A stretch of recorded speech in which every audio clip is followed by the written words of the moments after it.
What's going on, guys? It's your boy Carson here, back with a brand new video. And in today's exciting video, we're talking about the best pressure washer reel you can get for under 150 bucks. Let's jump into it. Pressure washer reels are definitely a different animal. Now, what I mean by that is you have super cheap ones that all kind of look the same, and I've had those before. On my last setup, I had a very cheap pressure washer reel, and they all kind of look the same. And then jumping up to the more higher end, very expensive ones, and they all, again, look the same. But in today's video, we're gonna answer the question, do they really perform the same? But without further ado, today we're gonna be talking about the Meco 100-foot pressure washer hose reel.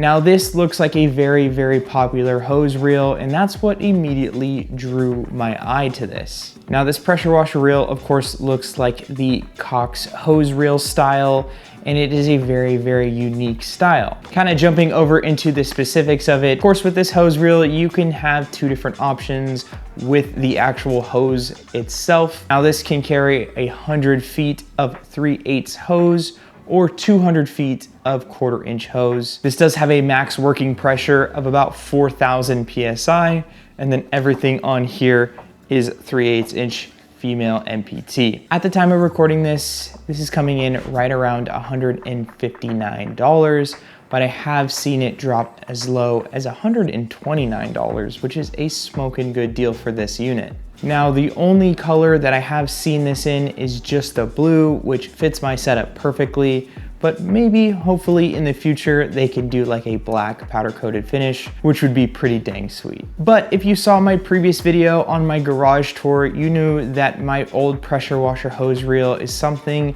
that I've been wanting to upgrade for a while. Now, the folks over at Meco did send me out this reel to test out and make a video for you guys, so shout out to them. So thank you guys so much for that. But in that garage tour video, I was talking about how much I didn't really like that older hose reel. It was starting to be a pain in the butt to use, and it was just starting to break down on me. I didn't really have it for quite a long time, but it was really starting to break down. So I was definitely looking for a change, and I'm excited to install this one. So of course we got to get that taken down and removed in order to, of course, install the new one. Now on that old reel, I did convert everything to quick connects, so I'm going to be reusing those on the new setup, of course. Of course, I completely unraveled the pressure washer hose reel just so I can get down to the nitty-gritty and start disassembling this hose reel. Now this was fairly easy, but a little time consuming, so I just took my time and kind of slowly worked through this, but didn't take too long. Finally, I got everything off the wall and ready to go for the new unit. Now it is time to prep the new unit to get mounted on the wall. Jumping over to the bench, we had to install some of the first parts. First, we have to install the handle. With the style of fittings that are on the handle, you're gonna wanna make sure that you're using a little bit of thread sealant or thread tape when installing the handle, and pretty much any fittings that you are going to be installing on this unit. Probably was a bit overkill to put it on the handle, but it did say to do that in the instruction manual, so we'll go ahead and do it. Alrighty, so handle installed. Let's go ahead and install the swivel. Now again, I'm gonna be utilizing quick connects on everything that I possibly can. I really like the idea of quick connects just so I can swap anything out if I do upgrades, if I wanna make anything longer, or if I need to quickly disconnect anything in my setup. I really like the idea of quick connects. Now it's a few more bucks to go out and get a few quick connect fittings, but trust me, it makes a world of difference. Sweet, so that swivel is now installed. Now I'm gonna go ahead and install the quick connect on the swivel. Alrighty, and the reel is all ready to go. It is all prepped and ready to be mounted on the wall. Now, this reel is not the lightest thing and it is not the heaviest thing in the world. I would highly, highly, highly recommend to people when installing this reel, as it makes the world of difference and it makes it so much easier. I tried doing it with just one person, and let me tell you, it was extremely hard. Now with my lovely assistant helping me out installing it and just kind of getting it started, I went ahead and screwed in a lag screw into one of these studs. Of course, then I made sure it was level and then sent the next screw in. Now, one thing I would recommend to do if you are working with limited space or potentially replacing a reel like I am, is to double check and make sure that the current setup or the current screws that you were using will work with everything. What I mean by that is I was checking to make sure that the handle wouldn't hit where my pressure washer mount would be or my pressure washer shelf would be. And of course it did, so I did have to do a little bit of modification and move it just a little bit. But in the end, it all worked out. It's super close, but it worked out and we are all good there. Now with the hard part out of the way, everything is mounted, good to go. Let's go ahead and attach our hose. We've got one last fitting that we do have to install. Again, I'm using a quick connect fitting, and that is of course totally optional.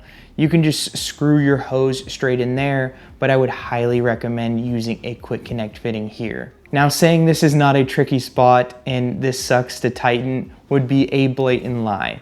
This is not the funnest thing to do, and it's definitely going to take some time and test your patience. But of course, it's gonna be worth it, and make sure to take your time, get it nice and tight, and it will be all good.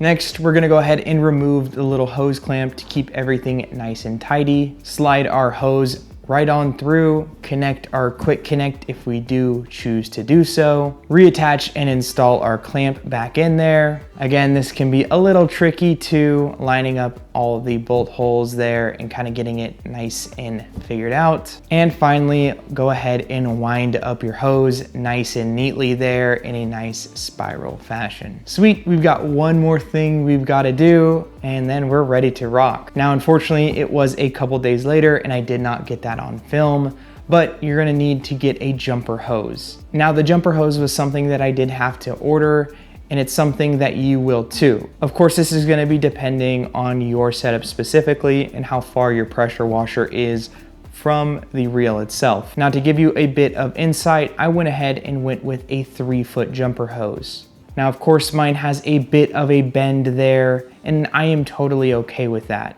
I probably could have went with something a little bit shorter, but I don't plan on having that active 2.0 forever. So that does give me a little bit of room for improvement if I do need to swap sides or change what side that input of the pressure washer will be on. And boom, we are all finished.